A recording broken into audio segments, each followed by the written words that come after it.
果冇嘅話咧，咁啊基本上唔使玩㗎啦。而我哋而家有嘅持續角色，大家可能都會知道有虎克啊，嗰隻風機佬嗰隻殺波啊，跟住仲有我哋嘅希魯亞啊，咁呢幾隻4星啦。咁我哋就嚟介紹下呢隻卡夫拉呢隻角色。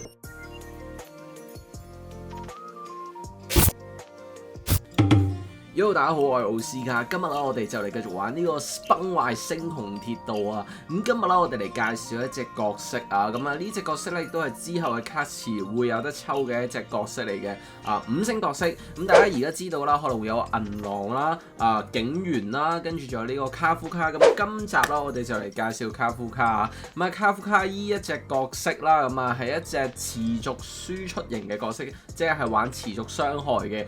技能組咧，基本上佢就係攞嚟玩持續傷害嘅一個流派㗎啦。咁如果你想玩持續傷害嘅話咧，你係必定要抽佢，同埋要抽佢個專武嘅。如果冇嘅話咧，咁基本上唔使玩㗎啦。OK， 咁而我哋而家有嘅持續角色，大家可能都會知道有虎克啊，嗰隻風機佬嗰隻殺波啊，跟住仲有我哋嘅希魯亞啊，咁呢幾隻4星啦。咁之後咧，咁仲會有其他角色嘅。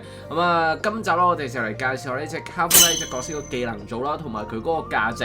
咁仲有佢嘅一個組隊技，同埋用啲乜嘢遺器啊，同埋佢專武係啲乜嘢嚟嘅。咁好啦，咁其實呢個算係之前封測嘅一啲內容嚟嘅。咁我都會根據因為已經公測咗一段時間啦，會根據而家嘅環境，佢可能未來會作出一啲乜嘢嘅調整㗎嘛，會揣摩一下嘅。咁一陣間都會同大家分析下。希望條片可以幫到大家啦。如果想玩持續雙流嘅話，咁就記得要抽呢隻角色啦，睇下呢條片啦。好啦，如果幫到大家，記得 like、subscribe 同埋 share 俾你朋友仔啊。咁我哋事不宜遲，我哋就即刻開始啦。好啦，卡夫卡呢隻角色啦，咁我哋先介紹個角色嘅定位先。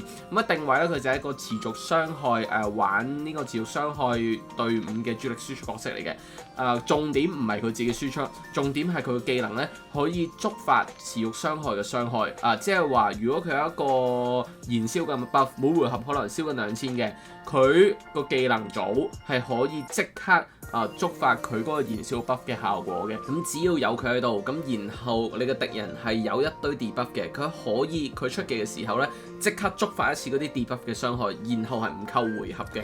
咁所以啦，呢個就係佢持續傷害嘅一個價值嚟㗎。咁幾新穎嘅呢個構思平時玩回合制 game 咧都唔係好見到呢啲咁嘅效果啊。咁所以啦，佢呢隻角色啦係要搭配一啲有持續傷害嘅角色，例如嗰隻殺波啦、風屬性嗰隻基佬，然後虎克啦，同埋希魯亞雷屬性啦，之類咁呢啲角色咁都可以攞嚟玩嘅。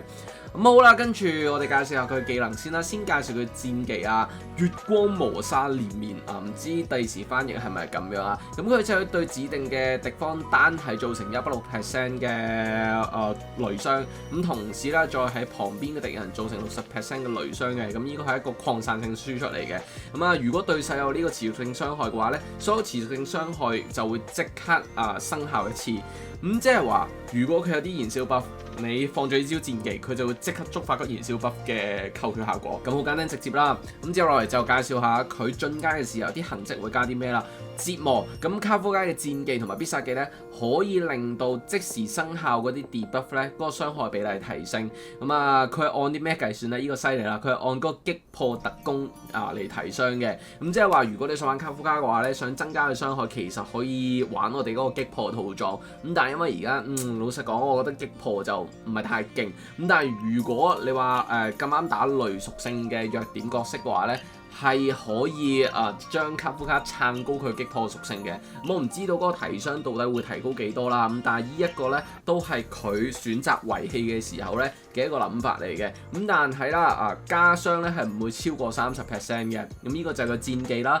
一招咧就係佢終結技啦。終結技咧就係悲劇盡頭的戰音全隊造成一個雷屬性傷害，100% 觸電，嗰個係基礎嘅命中值嚟嘅。咁同時咧都會觸發所有觸電嘅傷害一次嘅。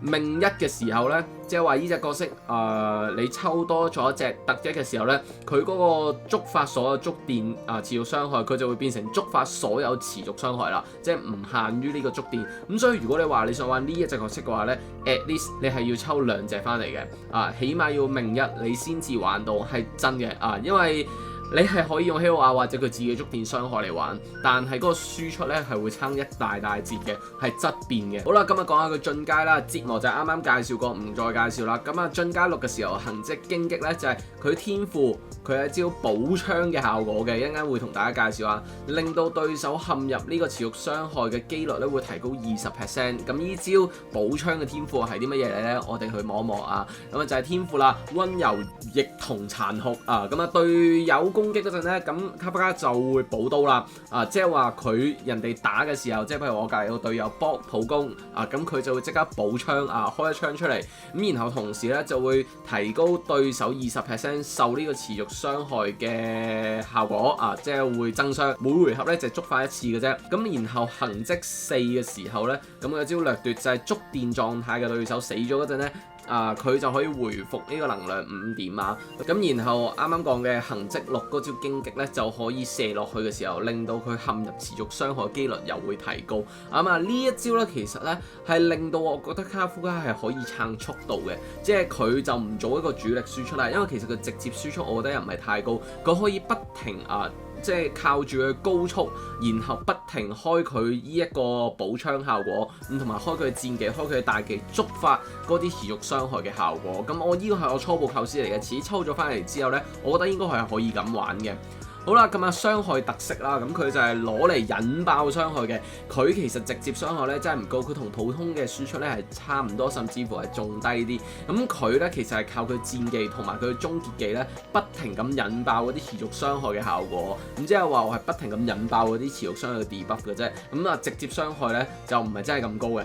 咁所以啦，其實就唔係靠佢自己打，所以佢嗰啲持續傷害咧都冇辦法造成爆擊嘅。咁所以卡夫卡咧係可以選擇用呢個擊破傷害，咁唔使撐爆擊啦，甚至話你唔撐擊破傷害都可以，你撐攻擊咯，咁增大佢觸電嗰個傷害咯，可以咁樣玩。好啦，跟住組隊建議啦，咁其實現時都係得3隻嘅啫，一隻咧就係薩波，一隻就係希魯亞，另外一隻咧就係呢個虎克啦。薩波啦，基本上如果你有1名嘅卡夫卡嘅話咧，係必放嘅。佢嘅輸出咧係高過呢個虎克同埋希魯亞太多啦。而且佢係一個風化效果，佢唔會同希魯亞嗰個觸電效果疊住一齊，唔會嘥咗嗰個觸電效果，即係唔會嘥咗個持續傷害嘅 buff 啊。佢風屬性風化傷害咁所以如果你有命1嘅話咧，係一定要放呢隻薩波嘅。咁如果你話想玩卡夫卡，呢隻你都可以練定先㗎啦。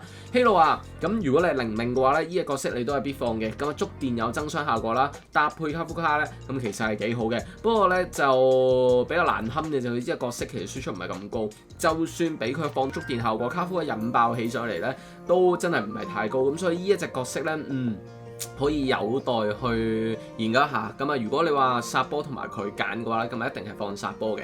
另外一隻虎克啦，虎克其實佢都要燃燒傷害，但係問題就係佢個輸出個技能組又即係冇呢個薩波咁高，但係而家唯一嘅優點就係因為佢希兒嘅池度 up 過嚟，咁希兒池 up 過嚟咧，換句説話講，即係大家應該都好高明嘅。如果你有抽希兒池嘅話，我呢隻已經突滿咗啦。但我估計第時可能卡夫卡池咧，除咗佢有銀狼喺佢隔離之外咧，可能薩波咧會放喺佢隔離都唔定啊。薩波同希魯亞放喺隔離，因為佢哋係一啲有連動嘅角色嚟噶嘛。我估計呢個米哈遊可能會咁樣做嘅。如果唔係咁樣做嘅話，都冇辦法。放薩波遲啲先慢慢突滿佢咯。好啦，之後啦就講下佢嘅命圖啦。核心都係命1命2嘅啫。命1啦就係大嘅時候觸發呢個持續傷害會變成全部嘅持續傷害，即係唔係淨係觸發電傷啦。會變成全部嘅持續傷害嘅。命2時候弱點擊破率就會提高呢個50%。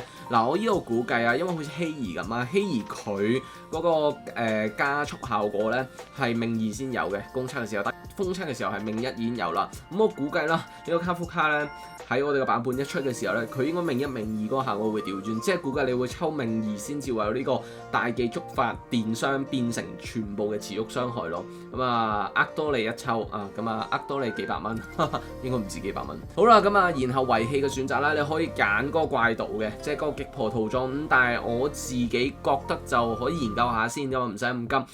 因為其實雷套咧佢係加嗰個爆傷，咁所以咧爆傷嘅效果咧就唔係太啱卡夫卡用，唔使用雷套，咁所以咧係可以用擊破效果嘅。如果擊破效果唔好用嘅話咧，我只係絕對建議大家用呢個長鷹套裝嘅，因為長鷹套咧就係開大技之後會幫自己拉跳。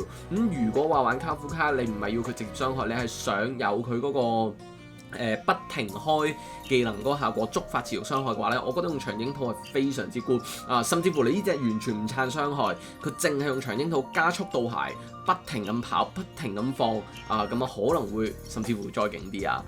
咁然後另外入面嗰件內圈咧，甚至乎可以用呢個能量回復都 OK 嘅，即係如果話我玩卡夫卡真係純拉速度，我唔要嗰個直接傷害嘅話，係可以試下嘅。咁我諗住之後出咗我都會朝住呢個方法去玩啊。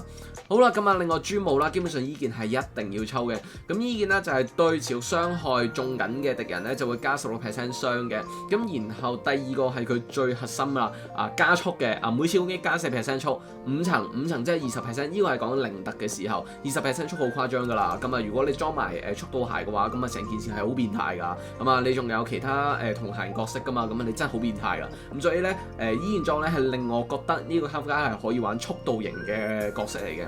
咁然後佢攻擊之後呢，係會為敵人上一個持續傷害增傷嘅 debuff 嘅一回合OK。咁所以呢，又令到我佢應該係要跑快啲嘅，即係跑快啲跟住打人，跑快啲打人，跑快啲等人不停上幫人哋上嗰個 debuff 一定要跑快人哋，起碼跑快人哋1倍我自己覺得係咁應該咁玩嘅。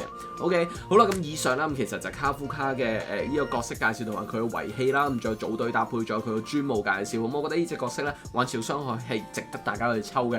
我唔知道大家覺得點啦。咁其實佢同詞嘅時候，如果根據呢個封測嘅時候，銀狼係一格嚟嘅。銀狼咧呢隻咧咁啊，基本上係一隻量子角色，佢就攞嚟降防用嘅。每一個輸出隊你都會用㗎啦。咁所以如果佢哋兩個詞真係拼埋一齊，係拼埋咁咧我覺得係真係可以抽嘅。如果係分開嘅話就真係6招啦。咁就到底係分開6招啲咧，定係拼埋6招啲咧？我都係唔知啊。咁啊到時出咗先算啦。好啦，咁今集就嚟到呢度啦。咁我諗應該都大概明白卡夫卡呢隻角色係啲咩角色啦。咁如果想玩持續傷害流嘅話咧，就應該要練定殺波啦。留定資源啦。好啦，咁今集就嚟到呢度啦。條片幫大家記得 like、subscribe 同埋 share 俾你朋友仔啊。好，就咁啦。一齊打機加入我哋 Discord 群，記得 like、subscribe、share， 咁先有動力繼續整片落去噶嘛。我哋下條片再見，拜拜。